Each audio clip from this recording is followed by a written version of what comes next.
आज एक बहुत ही आम लेकिन उतनी ही गहरी पहेली पर बात करेंगे। भारत में युवा मेहनत कर रहे हैं, पढ़ाई कर रहे हैं, हाथों में डिग्रियां हैं, लेकिन फिर भी उन्हें नौकरी क्यों नहीं मिल रही? आखिर गड़बड़ कहाँ है? क्या सिस्टम में कोई खोट है, या युवाओं की तैयारी में कमी है, या फिर बाजार का खेल ही पूरी तरह से बदल चुका है? ये सवाल आज लगभग हर घर में गूंज रहा है और इसका जवाब किसी एक सीधी लाइन में नहीं है, बल्कि कई उलझी हुई परतों में छिपा है, जिन्हें एक एक करके खोलना होगा। और आज हम यही करने वाले हैं। हमारे पास 2026 के जॉब मार्केट की हकीकत पर एक बहुत दिलचस्प विश्लेषण है। ये उन सच्चाइयों पर रोशनी डालता है जिनके बारे में अक्सर खुलकर बात नहीं होती है। तो आज की इस पड़ताल में हम कई सुरागों को जोड़कर पूरी तस्वीर बनाने की कोशिश करेंगे।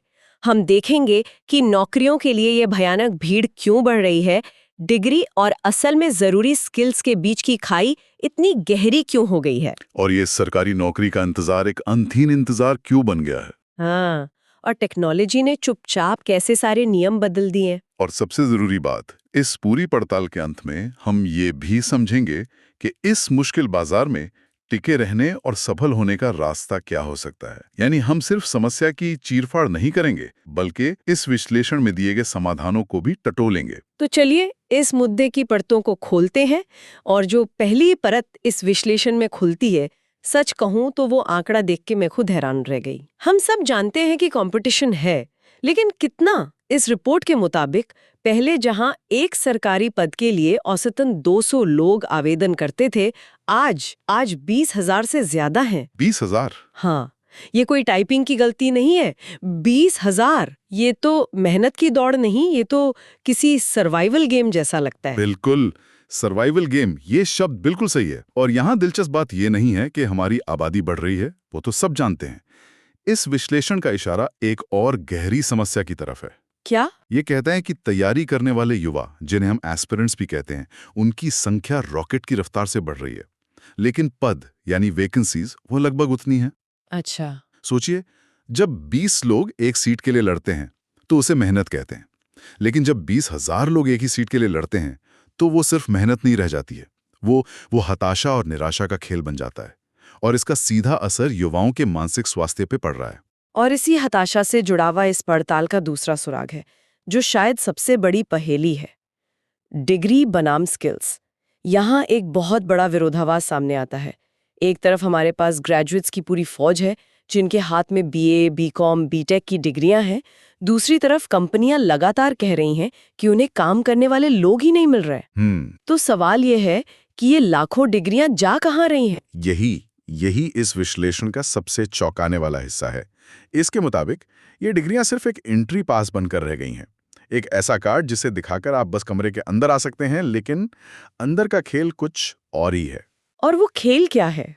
असली खेल तो उन स्किल्स का है जो असल दुनिया में काम आती हैं, जैसे कि किसी से ढंग से बात करना यानी कम्युनिकेशन, किसी मुश्किल समस्या का हल निकालना मतलब प्रॉब्लम सॉल्विंग, या फिर नई टेक्नोलॉजी को इस्तेमाल करना।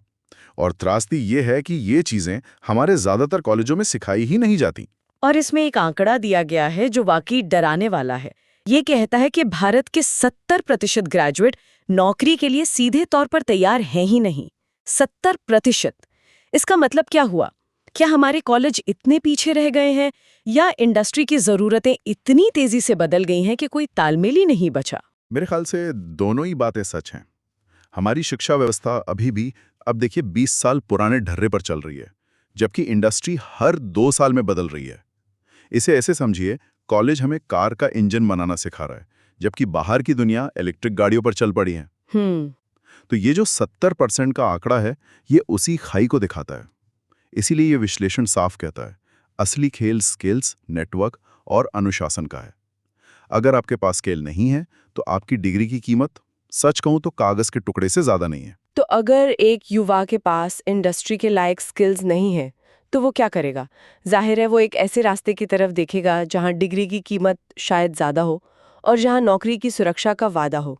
और भारत में वो रास्ता हमेशा से सरकारी नौकरियों की तरफ गया है।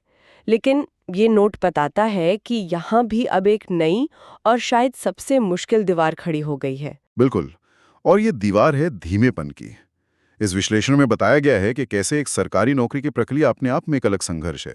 एक छात्र को एक ही परीक्षा के लिए 3 से 4 साल तक इंतजार करना पड़ता है। 3 से 4 साल? हाँ, पहले नोटिफिकेशन आने में महीनों की देरी, फिर परीक्षा की तारीख तय होने में देरी, फिर रिजल्ट आने में साल भर की देरी, और उसके बाद अगर सब ठीक रहा तो ज्वाइनिंग में और देरी। मतलब एक-एक भर्ती प्रक्रिया तो अपने आप में एक पंचवर्षीय योजना बन जाती है। किसी युवा की आधी उम्र तो इंतजार में ही निकल जाए। और इस नोट में उस स्थिति का भी जिक्र है जो सबसे ज्यादा दिल तोड़ती है, जब सालों के इंतजार और मेहनत के बाद पता चलता है कि पेपर लीक हो गया और परीक्षा रद्द कर दी गई। तो ये सिर्फ एक व्यक्ति के भरोसे को नहीं तोड़ता, ये पूरे सिस्टम पर से लाखों युवाओं के विश्वास को हिला देता है। यहाँ मुद्दा सिर्फ नौकरियों की कमी का नहीं रह जाता, बल्कि प्रक्रिया के इस धीमेपन का हो जाता है जो युवाओं के जीवन के सबसे कीमती साल बर्बाद कर देता है। वो साल जब उनमें सबसे ज्यादा ऊर्जा होती है, कुछ कर गुजरने का जज्बा होता है, वो साल इंतजार की भेंट चढ़ जाते हैं। यही शायद आज की हताशा का सबसे बड़ा कारण है। तो एक तरफ सिस्टम की ये धीमी चाल है और दूसरी तरफ एक और बहुत बड़ी ताकत है जो पूरे खेल को बदल रही है, और वो है टेक्नोलॉजी। एआई, ऑटोमेशन, सॉफ्टवेयर, ये शब्द सुनने में बड़े भारी लगते हैं, लेकिन इस विश्लेषण के अनुसार ये अब हमारी नौकरियों की हकीकत बन चुकी हैं। इसे एक बहुत ही आसान उदाहरण से समझते हैं जो इस नोट में दिया गया है। सोचिए, पहले किसी बैंक में या किसी ऑफिस में डेटा एंट्री करने के लिए 10 लोगों की टीम होती थी। आज एक अच्छा सॉफ्टवेयर या एक एआई टूल वही काम कुछ ही मिनटों में बिना किसी गलती के कर सकता है। तो वो 10 नौकरियां तो गईं। राइट। अब उस बैंक को उन 10 लोगों की जरूरत नहीं है, बल्कि उन्हें एक ऐसे इंसान की जरूरत है जो उस सॉफ्टवेयर को चला सके, उसे मेंटेन कर सके और उस सॉफ्टवेयर से निकले डेटा का विश्लेषण करके बिजनेस के लिए कोई नई बात निकाल सके। यानी नौकरी खत्म नहीं हुई, नौकरी का रूप ही बदल गया, काम करने का तरीका बदल गया। बिल्कुल। कंपनियों के नजरिए से देखें तो वो अपनी लागत कम कर रही हैं और काम की रफ्तार बढ़ा रही हैं। वो अब सिर्फ उन लोगों को काम पर रखना चाहती हैं जो टेक्नोलॉजी से डरते नहीं, बल्कि उसे एक हथियार की तरह इस्तेमाल कर सकते हैं। इस विश्लेषण का साफ संदेश है, 2026 में नौकरी सिर्फ उन्हें मिलेगी जो टेक्नोलॉजी के साथ कदम से कदम मिलाकर चलेंगे। जो अपडेट नहीं रहेगा वो बहुत पीछे छूट जाएगा। ये एक सीधी और कड़वी सच्चाई है। इसी से जुड़ा है उम्मीदों का सवाल।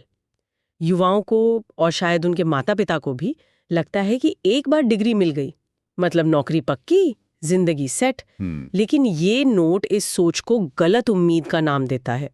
इसके साथ ही ये प्राइवेट सेक्टर की उस हकीकत को भी सामने रखता है जिससे युवा डरते हैं। जैसे कि कम सैलरी? हाँ, कम सैलरी, ज्यादा काम के घंटे और धीमी ग्रोथ।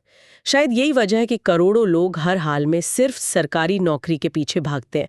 उन्हें लगता है कि वहां सुरक्षा है। और इससे एक दुष्चक्र बन जाता है। जब ज्यादा से ज्यादा लोग सिर्फ सरकारी नौकरी चाहेंगे तो वहां प्रतिस्पर्धा और दबाव 100 गुना बढ़ जाएगा, जैसा कि हमने शुरू में देखा। यह समझना बहुत जरूरी है कि सबको सरकारी नौकरी मिल ही नहीं सकती, क्योंकि पद सीमित हैं। ऐसे में जैसा कि इस नोट में कहा गया है, प्राइवेट सेक्टर से पूरी तरह दूर भागना या उसे छोटा समझना असल में अपने करियर में खुद ही देरी करने जैसा है। ये एक तरह से अपने लिए दरवाजे बंद करने जैसा है। लेकिन यहाँ एक बहुत जरूरी बात है, यह विश्लेषण सिर्फ बाहरी समस्याओं पर यानी सिस्टम, बाजार या टेक्नोलॉजी पर उंगली नहीं उठाता। ये बहुत ईमानदारी से युवाओं की अपनी कुछ कमियों के बारे में भी बात करता है। इसमें कहा गया है कि आज के युवाओं में टैलेंट की कमी नहीं है, लेकिन 3 चीजों की बहुत कमी है। धैर्य मतलब पेशेंस, निरंतरता, कंसिस्टेंसी और अपनी स्किल को लगातार सुधारने की इच्छा। कई लोग 5-6 महीने की तैयारी में ही हार मान लेते हैं। ये एक बहुत ही जरूरी सवाल खड़ा करता है, एक आईना दिखाता है। जब मैं ये पढ़ रहा था तो मुझे अपने कॉलेज के दिन याद आ गए। हम भी यही सोचते थे कि एक अच्छी डिग्री मिल गई तो सब सेट है। लेकिन ये नोट साफ बताता है कि वो दुनिया पूरी तरह से बदल चुकी है। सफलता चाहे वो किसी भी क्षेत्र में हो, उसके लिए एक योजना, अनुशासन और लंबे समय तक मैदान में टिके रहने की जरूरत होती है। दिन खुद को थोड़ा बेहतर बनाने की कोशिश करते हैं। ये एक मैराथन दौड़ है, 100 मीटर की स्प्रिंट नहीं। जो जल्दी थककर बैठ जाता है वो दौड़ से बाहर हो जाता है। तो इन सभी चुनौतियों, इन सभी परतों को समझने के बाद अब सबसे बड़ा सवाल आता है, तो फिर समाधान क्या है, रास्ता क्या है? अच्छी बात यह है कि ये नोट सिर्फ समस्याएं गिनाकर हमें छोड़ नहीं देता, बल्कि कुछ बहुत ही स्पष्ट और व्यवहारिक रास्ते भी सुझाता है। सबसे पहली और सबसे जरूरी बात जो इसमें कही गई है, कोई एक ठोस स्किल जरूर सीखें। बिल्कुल। कोई भी स्किल हो सकती है, digital marketing, coding, graphic designing, video editing, sales, कुछ भी। लेकिन जो भी सीखें उसमें महारत हासिल करें। सिर्फ सतही जानकारी से काम नहीं चलेगा। दूसरा महत्वपूर्ण बिंदु जो ये विश्लेषण सामने रखता है वो है टेक्नोलॉजी को दोस्त बनाना, दुश्मन नहीं। हाँ, एआई से डरने के बजाय ये सीखें कि उसे अपने काम के लिए कैसे इस्तेमाल कर सकते हैं। और एक बहुत ही व्यवहारिक सलाह दी गई है।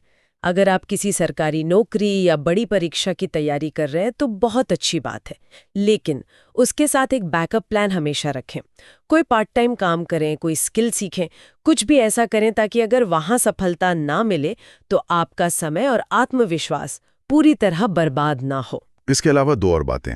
एक, नेटवर्किंग पर ध्यान दें, यानी नए लोगों से मिलें, अपने क्षेत्र के लोगों से कनेक्शन बनाएं। आज के समय में मौके जानकारी और कनेक्शन से ही मिलते हैं। और आखिरी और सबसे जरूरी बात जो बार बार दोहराई गई है, निरंतर रहें, रोज थोड़ा थोड़ा सुधार करें। कंसिस्टेंसी इज की। एक दिन में 10 घंटे पढ़कर अगले 6 दिन कुछ न करने से बेहतर है रोज 2 घंटे पढ़ना। बिल्कुल। तो इस पूरी चर्चा का सार ये है कि 2026 का जॉब मार्केट मुश्किल जरूर है, डरावना लग सकता है, लेकिन नामुमकिन नहीं है। ये उन लोगों के लिए मुश्किल है जो बदलना नहीं चाहते, जो सीखना नहीं चाहते। एकदम सही। इस विश्लेषण के अनुसार असली हार तब नहीं होती जब हमें नौकरी नहीं मिलती। असली हार तब होती है जब हम सीखना बंद कर देते हैं। अगर नौकरी नहीं मिल रही है तो इसका सीधा समाधान है सीखना शुरू करना, क्योंकि जब आप कुछ नया सीखते हैं तो आपके लिए नए रास्ते अपने आप खुलने लगते हैं। यह विश्लेषण एक बहुत ही गहरा सवाल हम सबके लिए छोड़ जाता है। इसमें आखिर में एक बहुत ही शक्तिशाली बात कही गई है, किसी एक स्किल में महारत हासिल करना ही आपकी नौकरी बन सकता है। तो सोचने वाली बात ये नहीं है कि नौकरी कहाँ है, बल्कि ये है कि कल के अवसरों के लिए आज हम कौन सी एक स्किल में महारत हासिल कर रहे हैं।